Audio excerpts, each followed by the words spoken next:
அதே போல் டிவி பார்த்தீங்கன்னா நான் சாம்சங் டிவி வச்சிருந்தேன். அந்த டிவி உடஞ்சி போச்சு. அதை கொண்டு போய் சிந்தாதிரிப்பேட்டையில் கொடுத்து வெறும் 13,000 ரூபாய்க்கு 42 இன்ச்சு டிவி வாங்கிட்டு வந்தேன். என் கையில் காசு இருக்கிறத வச்சு வாங்கினேன். இது போல் நம்ம தேவைக்கு நம்ம கைக்குள்ளே இருக்கிற காசு நமக்கு கிடைக்கிற வரைக்கும் வெயிட் பண்ணணும். ஓவராக அட்வான்டேஜ் எடுத்துக்கூடாது. இப்போ கூட நான் ஒரு இடம் வாங்கலாம்னு சொல்லி பார்த்துக்கிட்டு இருக்கிறேன். எத்தனை வருஷமா? ஒரு 7-8 வருஷமா.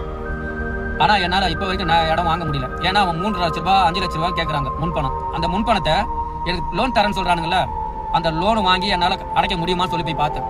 அங்கே ஒரு 25 லட்சம்ன்றது ஒரு 50 லட்சமா ஆகிடும் வீடு கட்டுறதுக்கு. இங்கே ஒரு 5 லட்சம்ன்றது அது வட்டி கட்டி போட்டு அது ஒரு 8 லட்ச ரூபா மாறிடும். இந்த 60 லட்சத்தை 70 லட்சத்தை நான் சாகிற வரைக்கும் கட்டிட்டு இருக்கணும். நான் செத்த பிறகு என் பையன் கட்டணும், இல்லை என் பொண்டாட்டி கட்டணும், இல்லை என் பொண்ணு கட்டணும். அதுக்குள்ளே என் பொண்ணு கல்யாணம் பண்ணணும், என் பையனுக்கு கல்யாணம் பண்ணணும். இதில் நடுவில் எந்த ஒரு இழுக்கம் வராமல் இருக்கும். இப்படி இருக்கிற போது கடன் வாங்குறது வேணுமா வேணாமா? நம்மளால வாங்க முடிஞ்ச வரைக்கும் வாங்கலாம். எங்கன்னா ஒரு இடத்துல செங்கல்பட்டு சைடில் கூட வாங்கிட்டு இடம் போயிடலாம். இங்கே சென்னையில் இருக்கவே முடியல. இப்போலாம் செங்கல்பட்டு சைடில் ஒரு 6 லட்ச ரூபாய்க்கு ஒரு இடம் இருக்குன்னா ஒரு 3 லட்ச ரூபாய்க்கு நகையை வச்சு அந்த இடத்த வாங்கி மீதி 3 லட்ச ரூபா மாதம் 5,000 ரூபாய் 6,000 ரூபாய் கட்டக்கூடிய அளவுக்கு லோன் கொடுக்குறாங்க. அந்த மாதிரி இடத்துல நம்ம வாங்கிட்டு போகலாம். சென்னைக்குள்ளே தான் வாழணும்னு அவசியம் கிடையாது. அவுட் ஆஃப் சிட்டியில் கூட போய் வாழலாம். அங்கேயும் மனசை பையன் தான் வாழலாம். செங்கல்பட்டை தாண்டி மதுரை, திருச்சி எவ்வளோ தூரத்தில் வாழலாம். சென்னையில் தான் வாழணும்னு அவசியம் இல்லை. இதை நான் மைண்டை வச்சு இந்த வீடியோ உங்களுக்கு நான் பதிவிடுறேன். தயவு செய்து கடன் வாங்கி இந்த கடனை கொடுக்கலாம்.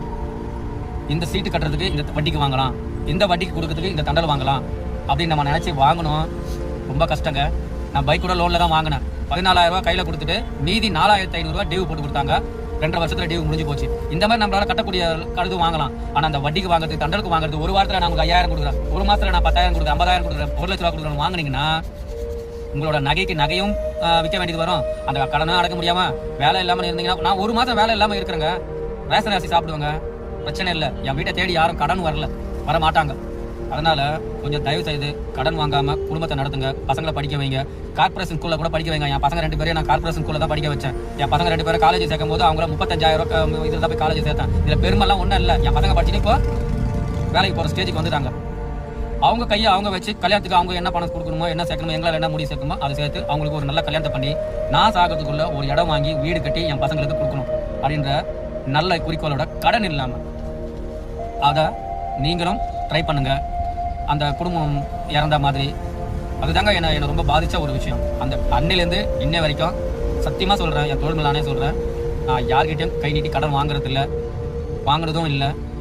வேலையே இல்லாமல் வீட்டில் இருந்தாலும் என் சோறு போட என் பொண்டாட்டி கடன் இல்லாமல் வச்சிருக்கிறான். என் ஒய்ஃபும் கடன் வாங்கலை. என் பசங்களுக்கும் நான் கடன் வாங்கி படிக்க வைக்கல.